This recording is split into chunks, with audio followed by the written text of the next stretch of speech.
All right, just want to start and let you guys know, as a quick apology, we've been dealing with a hurricane, so there's going to be some audio and visual issues, so I ask just for your patience with those. The other one is, this is Chad Tardie from RTS Missions. He's on the board of directors there.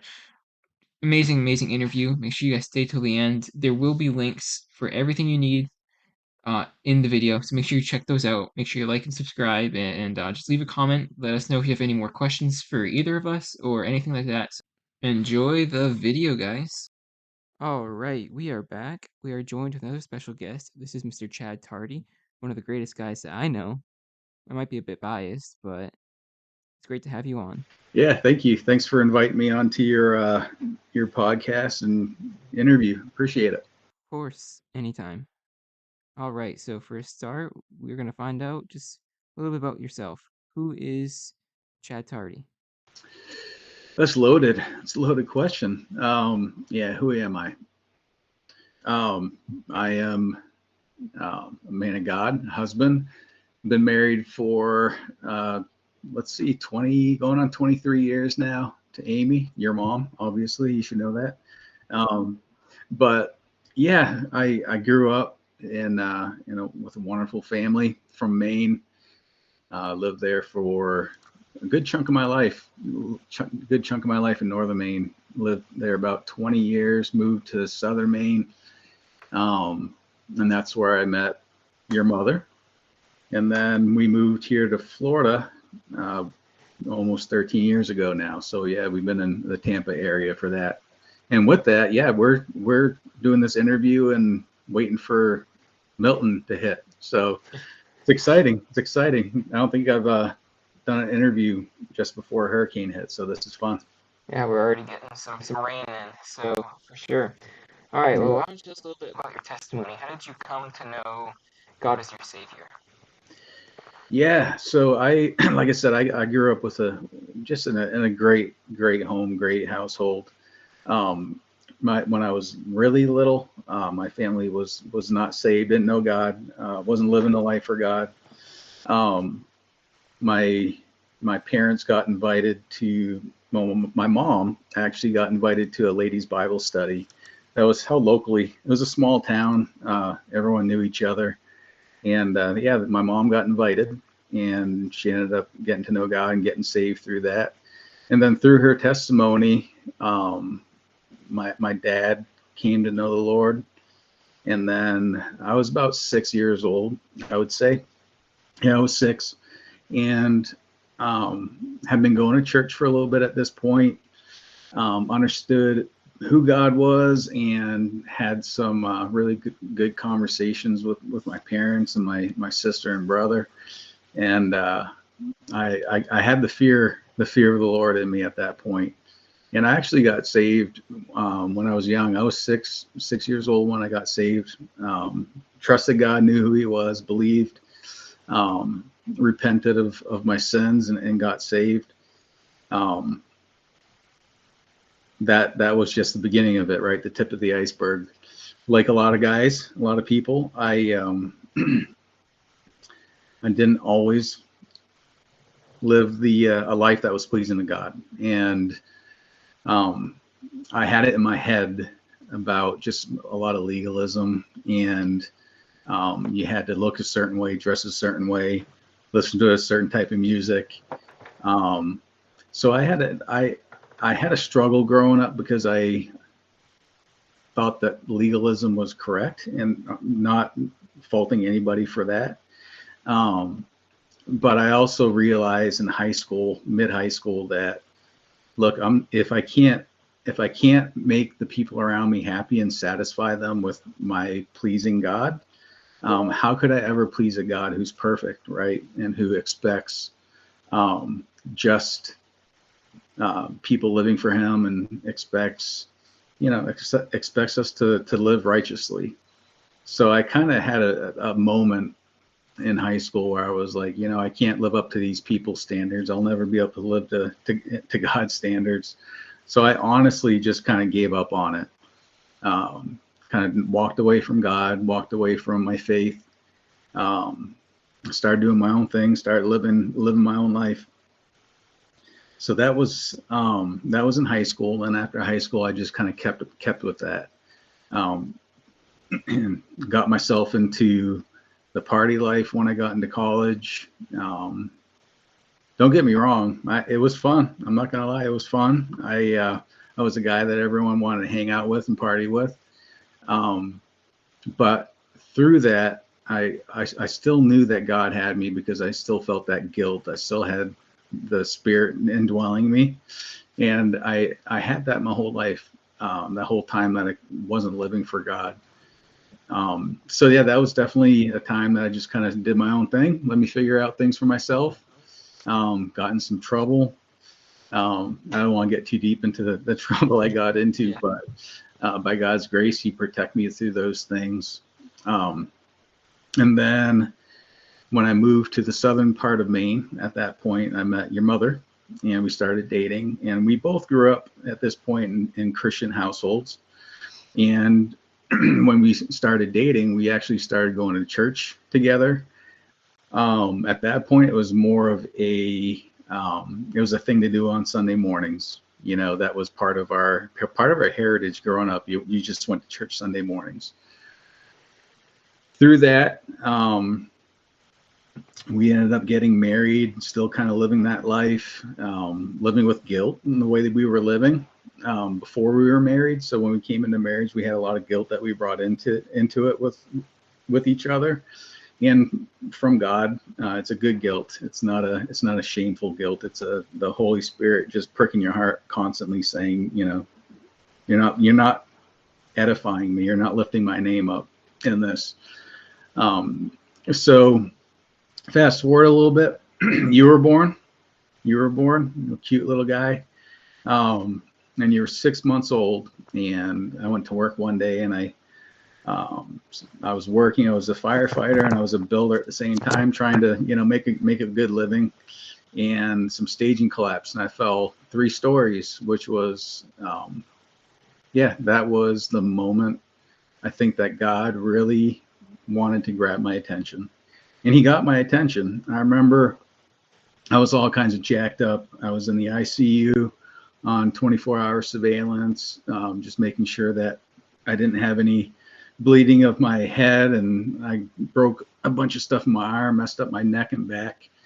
And I was laying there in the ICU, just laying there, like tons of pain, all by myself, and just kind of staring out into nowhere, just trying to wrap my head around what just happened that day.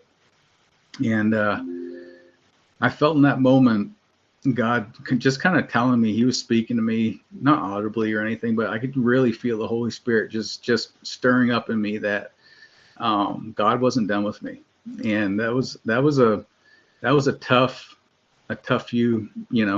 moment for me, being like, God, it'd be a lot easier not to be here right now. I have a lot to go through. I'm in so much pain. My marriage wasn't good. I was trying to figure out how to be a dad, like just feeling like I was failing in a lot of areas of my life. So in that, yeah, God spoke to me. He got my attention. He let me know that He wasn't done with me yet.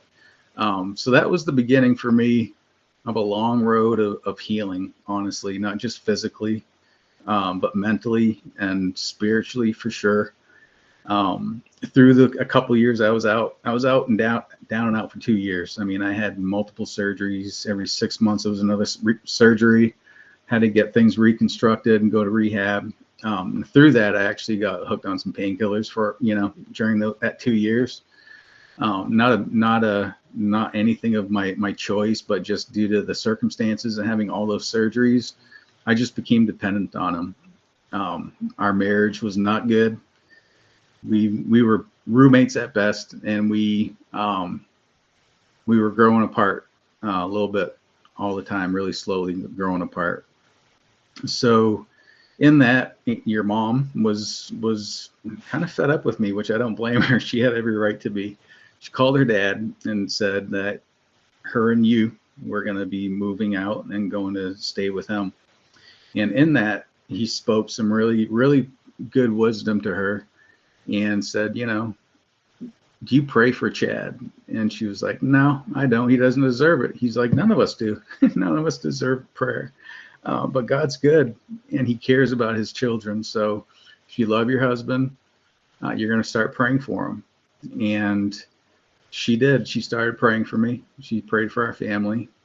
She started, um, we go to bed at night and she would open her Bible, kind of in like a look at me, I'm holier than you. I'm going to read the Bible. And through that, she would ask if I'd want to have any part of it. And I'd say no for night after night and just kind of roll over and go to sleep.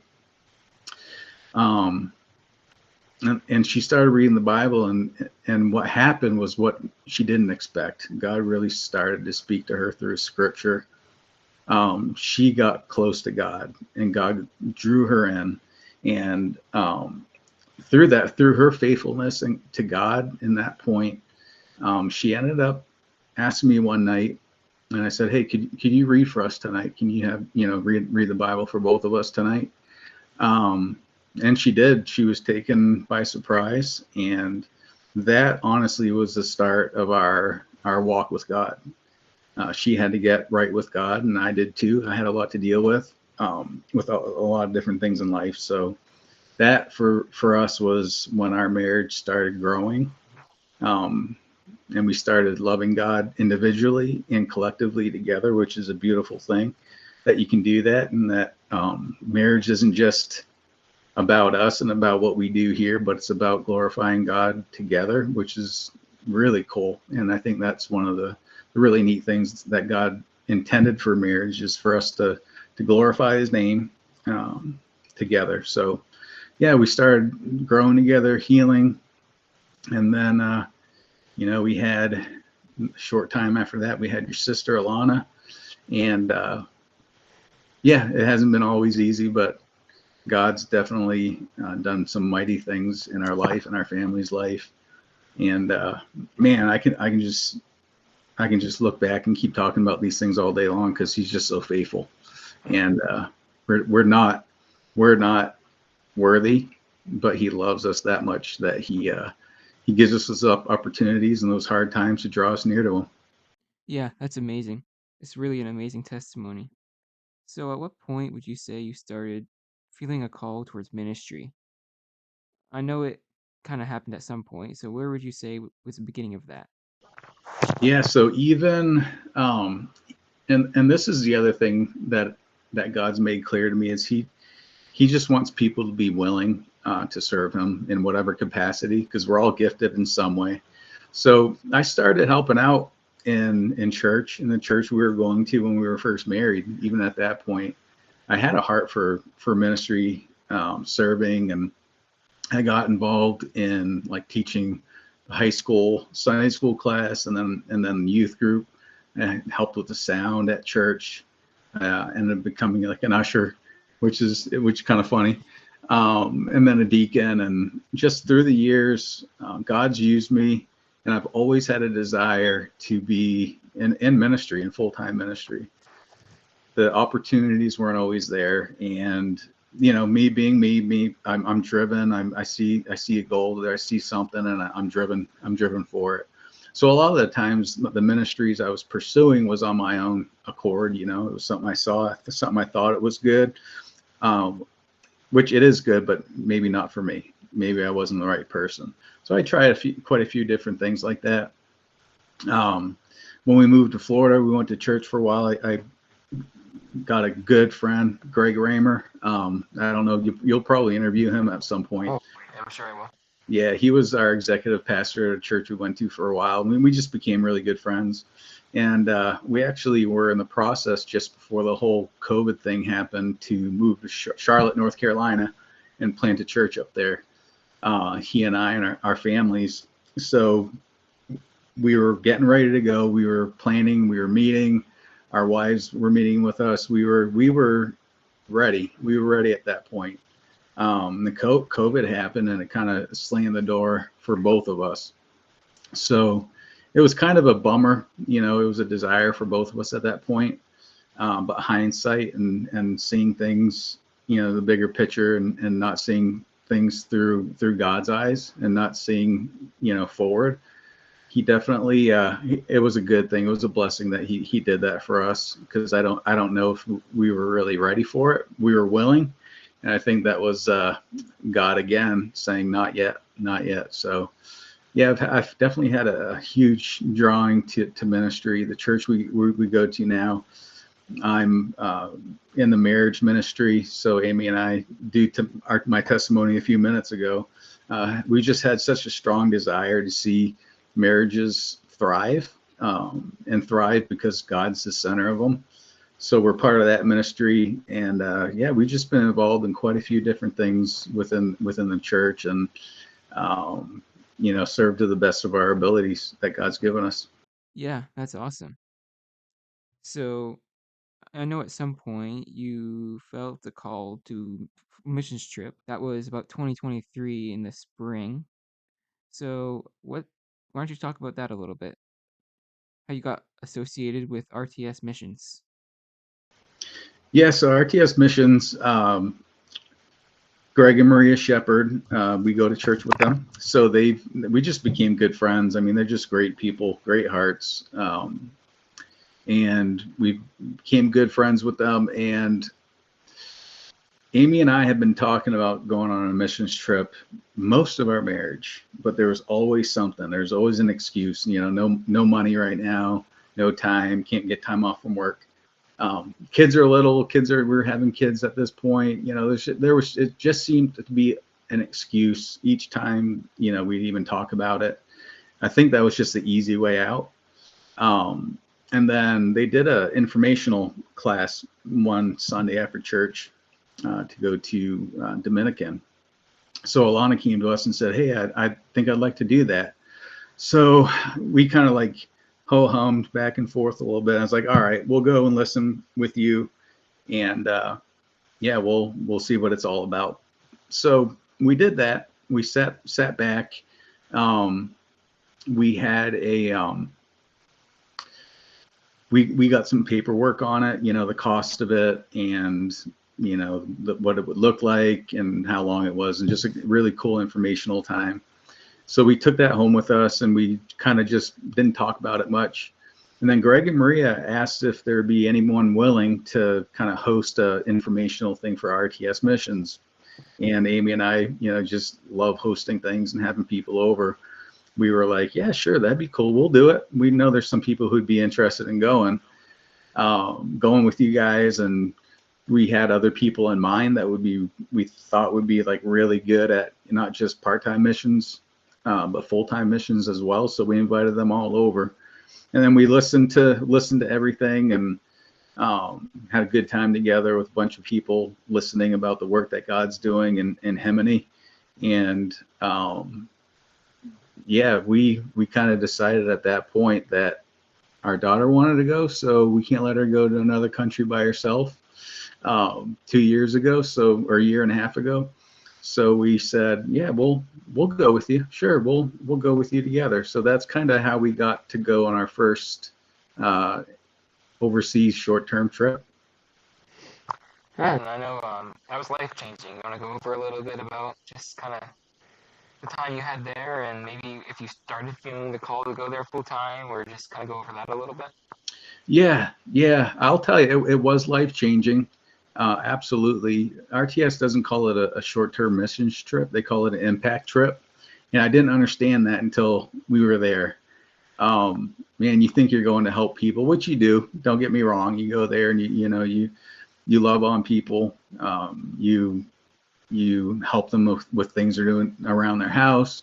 You get conversations with them. You get to hang out, share the gospel, most importantly. But the reality is, you realize just how loving they are, and how community centered and people centered they are. And the first trip we went, that wasn't so much of a open my eyes, this is something I'm going to do someday full time, but it was just a phenomenal experience. There was so many things that we saw. We saw God work in some incredible ways, and He works here. He works in the States all the time. He works around us all the time. But I think we're just so busy in our, we got so many things grasping our attention and pulling us, in so many different directions that we don't pay attention to all those things. So we got to see things that we just never really saw before. God working in certain ways on that first trip. Um, RTS Missions has a pretty cool facility. They have housing for full-time staff that are there. They have housing for the teams that come, and they have classrooms for kids. That they do an amazing kids ministry. There's a lot of Haitian refugees. If you know the state of Haiti right now, you would understand why they have a lot of refugees in Dominican right across the border. So they're able to give schooling to the Haitian children who can't go to school. They can't they can't go to school because there's a lot. Number one, they won't let them into public school. Number two, there's always a fear that immigration is gonna take them or their parents away, and they'll be separated. So RTS Missions has a facility that they can teach those kids the fundamentals of learning, so math and reading and English as a second language, and they do that all gospel centered and biblically centered, which is just so cool.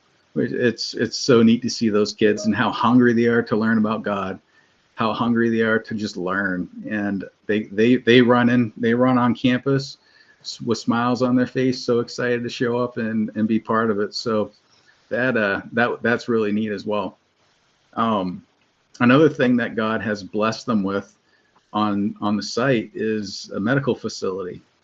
So the medical facility has been closed down for quite a few years. RTS Missions took this place over 4 years ago, and the medical facility has been shut down for quite some time and hasn't been used, and it has been just stagnant, sitting there collecting cobwebs. Um, so we saw a need there, and we saw just a medical need in the community. As you can imagine, being in a third world country and a lot of refugees, they're not able to get the health care that they need. So, another lady on the trip with us, Molly Bowman, was with us, and she owned, her and her husband and her family own their own CPR first aid certification company. So we got back home, and when I was standing there one night before we came back home on that first trip, and I was looking over and I'm like, man, this place is amazing. What a light in the community this place is. They were putting up lights on the outside of the compound so it'd be lit up at night. I'm like, this place has is a light in the good times, and if a disaster or something happened, this place could be an amazing light in those times too. So I got thinking about like the medical side of things and emergency response sort of things, because that was my background. And we got home and Molly reached out to me and said, I think we need to go there and teach their staff CPR and first aid. And I really wanted to get the medical clinic functioning at some point. So we met with Greg and Maria and talking about those things. And then we decided we got a team together. God brought the right team together. We had 14 of us to go and teach CPR first aid to the staff and to the local pastors and their families. And then another part of the team was able to get the medical clinic up and running, pretty much ready to go through all the equipment. And you were part of that too, which was really cool, because that was your first experience going on a missions trip, which you were so dead set against. Yeah, that was an amazing time for sure. I I think that God showed me a lot through that, and it was amazing for sure. And anyone who hasn't been on a missions trip or just a chance to do that, I definitely recommend it. It really did change my life, and I know it has changed most of the people who've been on them lives. I was someone who was so scared and so nervous about it. I mean, there's a lot of unknowns, there's the fear involved, so what a blessing that was for sure. And then piggybacking off that, would you say that this trip was kind of the starting point of your wanting to go and maybe become full-time missions, or did that happen more when you came back? Yeah, Devin, it wasn't even during the trip. It wasn't a thing. It's funny because when I got off the bus, when we went to do the training and the medical clinic, I had this just piece. I got off the bus And the first trip, it was a lot of new stuff, excitement. There's a lot of, and I'm not going to lie, there was a lot of emotion, tied into it because it's just really neat, something new, something different, right? The second trip, I got off the bus and I felt at home. I had this comfort. I was like, man, it feels so good to be here. And it wasn't that the excitement wasn't to be there. The excitement was to see the people that I had started making relationships and the staff. And there was a different kind of feeling when I got off the bus that time. And yeah, I honestly didn't have a whole lot of like, oh yeah, God's telling me now at this point, yeah, maybe you need to be here. Maybe this is where I'm going to call you to. That definitely wasn't, um, that wasn't it. What was the difference is when we got back home. And I got home and the trip was great. I mean, it was incredible. Our team, even like the day after we got home, we all got together for lunch and we just hanging out still. Um, that week I just started feeling uneasy, like just a lot uneasy. I couldn't figure it out. Um, my brain's going a million miles an hour trying to like figure out what's going on in my head, trying to figure out why I'm uneasy. Praying to God just in repentance, is there some kind of sin that I've got in my life, God, that you're trying to show me and reveal me that I need to get right with you. Like I struggled. I was going back and forth with God for a solid 2 weeks, maybe even closer to 3 weeks, just back and forth. And I was uneasy. I was, I didn't have a peace in me whatsoever, like I did the first trip we went. And so I think, I can't remember. I think it was like a Friday night. I was laying in bed. I couldn't sleep. It was the middle of the night. I'm in prayer, just asking God to, I'm at this point. I'm like, God, I don't know what it is. But I surrender to you. Like whatever it is in my life that I'm not giving to you, whatever it is in my life that I'm not putting at your feet, that I'm not repentant for, God, I'm yours. And I'm sorry. So it was one of those moments that was just really like, really truly surrendering whatever God was trying to do in my life, what he was trying to tell me, right? I couldn't figure it out. Shortly after that, I was laying there. I mean, when I say shortly, I mean 5 minutes. I'm laying there.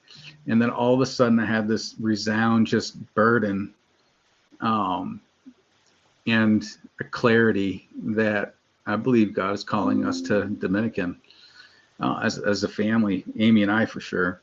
So I kind of was like, huh, I didn't think about that. So that certainly wasn't something that I was thinking about, that I was thinking was, part of the plan. It certainly wasn't part of my plan. Um, we love where we live. I work for a fantastic company that I love, and I love the people there. I love our church. There's so many things. So there wasn't anything like lifestyle or how we live or anything like that I'm like, man, yeah, I think I'd like to give this all up. And so I sat on that for a few days to kind of just ponder on my own. And then I told Amy, I was like, we got to talk. We got to talk. So I told her, I said, I don't know what God's doing, but I think he's calling us to Himini, be full-time missionaries there. And she looked at me and it was really funny because this is the first time in the 23 years we've been together when it comes to being in some sort of ministry that I looked at her, I said, I think God's calling us there. And she looked at me and she said, I agree. I think he is too. So that was like the first time in 22, 23 years that we were both 100% like, I think God's calling both of us to go down there. What's this going to look like? So, yeah, that's where it kind of started for us. It started before that, but that definitely started our conversations about the possibility of, even entertaining the idea of moving there. Yeah. So if you can go over a little bit of what your what you think your calling is there, and maybe what you'll be doing or stuff like that. If you want to do that, go ahead. I would love to. Yeah. So, um, before I get into all that, so Amy and I went back for 2 weeks. We met with Greg and Maria and, kind of told them what God was laying on our hearts. Um, and they were excited about that, and they wanted us to go there and spend 2 weeks, just her and I, um, to spend 2 weeks there. So we had the first week we had a medical team from South Carolina that was there doing some medical work, and the second week there wasn't any team. It was just the staff that was there. So that gave us a really good opportunity to see like the day-to-day life without a team, from another location. We got to do a ton of door to door, and the teams do door to door evangelism when we're there. But this gave us an opportunity to follow up and start building those relationships a little bit more, and then getting into a little bit deeper gospel conversations with them. So that was really, really neat. So we did spend 2 weeks there. It was the mid of the second week. It was probably about Wednesday. We were kind of like up and down a lot during that first week, yes or no, kind of back and forth. And then again, that Wednesday of our second week, God made it clear to both of us that that's where He wants us, with a resounding, yeah, we're coming. So what it looks like, we're going to be the directors of Hemini, which that wasn't expected by any means. We were just willing, and we opened our hands to God, said, "We're yours, use us," and we're taking a little step in the direction that you're bringing us. So with that, we're gonna, it's a big facility. They got a lot to take care of. The staff there is absolutely incredible. Devin, you met them; they're fantastic. I mean, their hearts for God are just, man, they blow me away for the love of God and the way they love on their community and the kids, and man, it's really neat.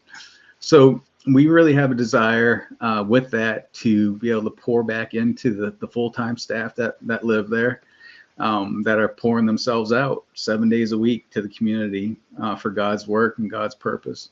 So that's we're definitely going to be pouring into them. We're going to be kind of overseeing the facility as well. There's a lot to maintain. It's sat stagnant for quite some time before RTS got it. And just like anything, it needs upkeeping. So being able to work with the team there and be able to organize and orchestrate fixing things up, and we're planning a trip in January to go over there and get a team together that is actually handy in fixing things up and doing some repair work and things like that, to go and do some much needed TLC to the facility to keep it going, because yeah, God's doing an awesome thing over there. So we want to be good stewards of what He's blessed us with as well. I'm part of the RTS board, so I'm a board member. So I know a lot of the needs and all that kind of stuff, and getting to see it and be there and understand a little bit better. We took some time and walked the campus, walked every building and every room, and just kind of seeing what the needs are, what needs to get fixed and maintained. So yeah, there's a lot that needs to be done, and those are some of the things we're going to be doing. The biggest thing, and I don't want to miss this, because the mission's always going to be first, right? We're always going to be looking to further God's kingdom and tell people about the saving grace and hope that they can have in Jesus. So that's always going to be there. That's daily. But I'd be remiss if I didn't mention that here. That's first and foremost the most important reason that we're going. Yeah, yeah, for sure. I know there will be some amazing opportunities down there. I know even for me, maybe I'll get the opportunity to start a youth group and just do some amazing things down there. As we kind of close, do you have any ways that we can be supporting? Like, what are the ways that we can support our family? People can support us and maybe be praying for us. If you can kind of go into that for a little bit. Yeah, I'd be happy to. Yeah. I'm going to be honest. One of the hard things for us is asking for support, right? It's, we're proud people, and it's hard asking people to support different things. And, just like anything, we need support. A family of four, we're all going. Devin's mentioned before on interview that he did, that he's actually going down there too. He's going to have an awesome opportunity to kind of come alongside me too, and I can show him some things, and he's going to have a good opportunity to disciple new believers and young men and stuff. So it's a family affair, which is pretty exciting because that wasn't the intention. The intention was for Amy and I to go. Alana graduates in the spring, so we were waiting until she was graduated to kind of decide what she wanted to do as well. So she's going to be coming for a while too, which is exciting. So with that, there's expenses, there's living expenses. We got to put some money into savings as well, so we can have some kind of retirement someday. And just the day-to-day stuff. So if you go to RTS Missions, go right to their website, RTS Missions, and they have there's a tab for missionaries, and under that tab you'll see our families, the Tardie family. It kind of gives a little bit of a bio on who we are and why we're going, and then in there you can also click onto give. So if you want to do that, you can click on there and give, and yeah, it would be amazing. It'd be amazing to get some support. We just started. We're looking probably about a year out before we can get there. And a big thing of that for us is being able to get our support. So we need 100% support. And then we got to learn languages. Amy and Devin are going to learn Spanish. And then Alana and I are going to learn some Creole, so we can hopefully some point translate for each other. So there's going to be some cost in that as well, because we're going to need to get some tutoring to learn a new language before going. So yeah, we got a year. It sounds like a long time. It feels like a long time right now, but before we know it, it's going to be here. And we'd like to be there probably this time next year, on the ground, boots on the ground. So yeah, going right through RTS Missions, you can give there. We're also looking for people who'd be willing to host like one of those informational coffee and desserts like Amy and I held here. Who knows? Maybe God's calling one of you guys to missions, or what you want to hear about even a short-term trip, what that looks like, and be a part of that. We're looking for people to be able to host those for us too, that we can come and speak at and just kind of talk about what RTS is doing, what the Tardies are doing. Those are a few different ways that would be a huge help to our family. So yeah.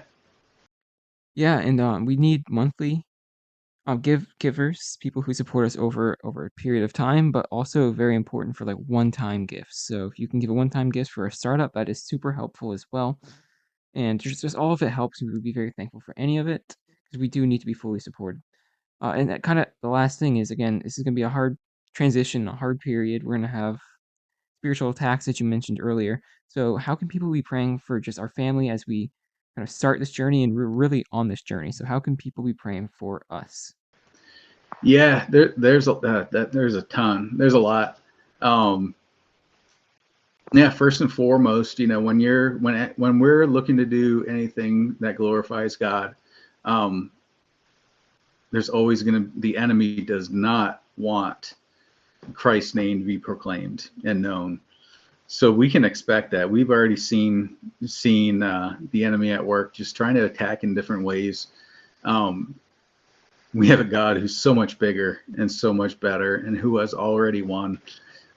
So there's a lot of peace in that, knowing that, but we're still going to face those battles, and we're still going to face strife and trials during this. So, being prayerful that the enemy just has no opportunity to come at us, to discourage us from wanting to do this, to follow God and his calling for our family. So that's one way. Another way is just, like I said, a year feels like a really long, far away.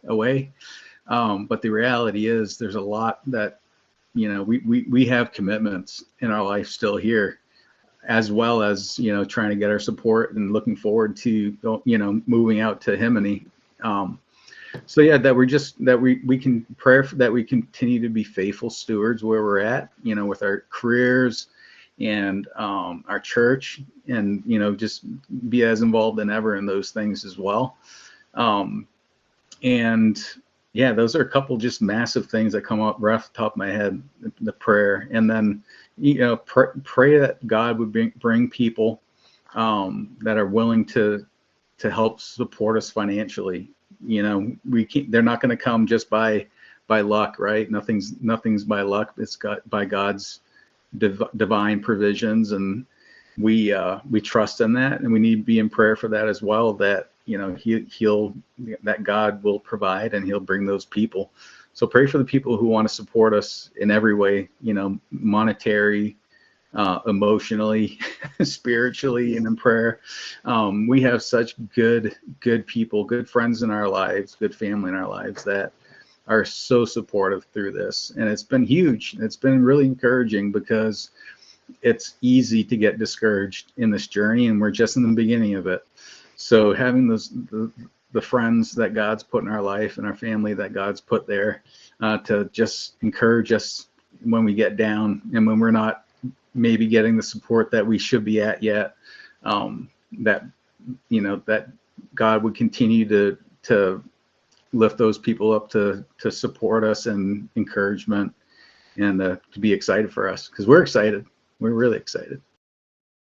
Yeah, for sure. I really am so excited to see just what God does in our family's lives and how He uses us. I'm so grateful to have you as a dad, and just thank you for all you do for me and the family. I'm really excited for this journey and this process. So thank you for coming on. Really appreciate it.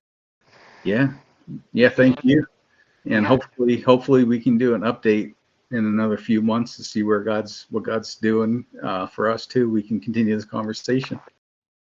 And once again, I'll have the links that you guys need in the video description. So make sure you check those out. And I'll see you guys next time, next video. So thank you again. Bye. Thank you. See you.